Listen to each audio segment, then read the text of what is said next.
Well, it's Dr. Rebecca Barrett Fox. This week we focus on institutions, culture, and structure.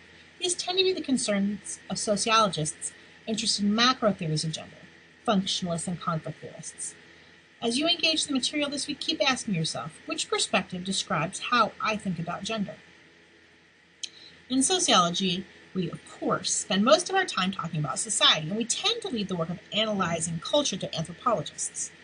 Culture, though, deserves our attention, especially as it pertains to gender. Culture is all about human knowledge, art, architecture, language, law, science, religion, and philosophy that we seek to pass along to people we hope will be our descendants. It's everything that we aren't born knowing, which is basically everything. Culture channels how we even handle our natural needs to eat, sleep, and eliminate waste. Speaking of which, let's think about what culture tells us about how each of these things are gendered. Think first about how eating is gendered. What are our different expectations about how women and men should eat? Who's supposed to have better table manners? Who's supposed to eat more and less? Which foods and drinks are acceptable for men and which are unacceptable for men? Which are acceptable for women and unacceptable for women?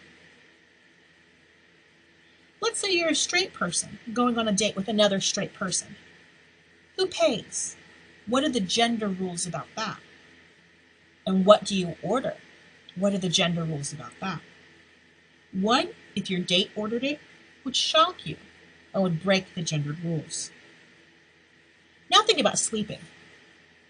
Who's most likely to wear sexy pajamas? Why is there a sexy lingerie store for women at the mall, but not one for men?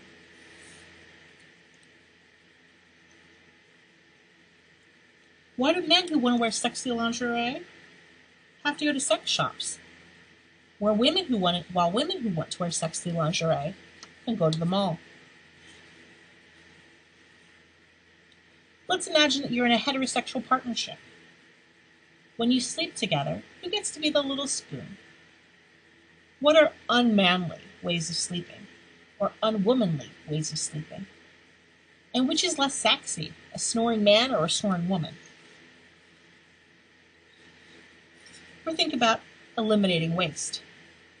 In the US, we now divide multi-stall public restrooms by gender, typically. But what are some other ways we could divide it? Well, here's a hint. Historically, we divided it by race, often assigning an all-gender restroom to African Americans in areas where there was segregation, and separate ones for white men and white women.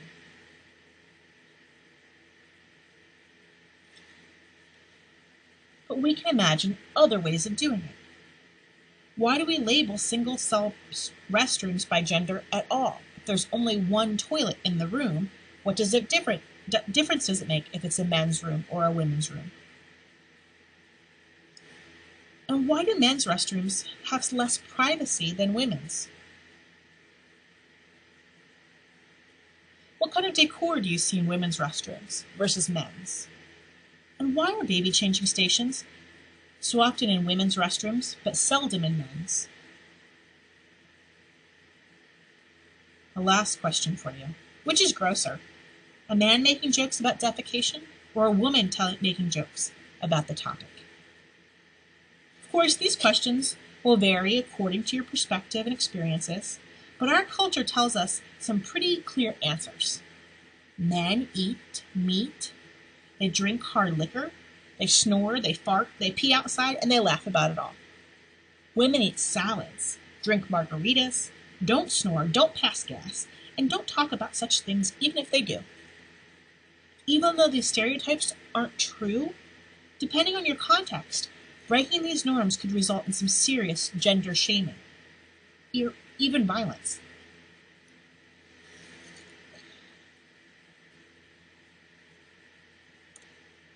That's how culture is. It wants to live on, so it keeps socializing us even if we don't want it to. And of course, we can fight back. We can reject the shaming. Order the double cheeseburger, ladies. Drink the fruity cocktail if you're a man.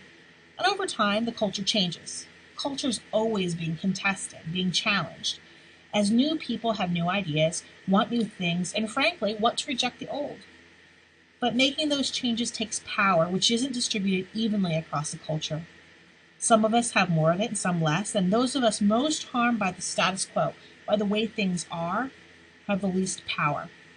In the US, this has meant women, people of color, LGBTQ plus people, religious minorities, people with disabilities, and the poor have had the most to lose under the status quo, but the least power to change it. Social movements, as we'll see in a future lesson, require tremendous energy and organization to make large-scale changes. And those people with the most power can do a lot to make change happen. In the meantime, though, we can each push a bit, recognizing the gender constraints that press us towards certain choices and resisting them where and when we can. Well, as always, if you have any questions about what you read or watch in this module, please let me know.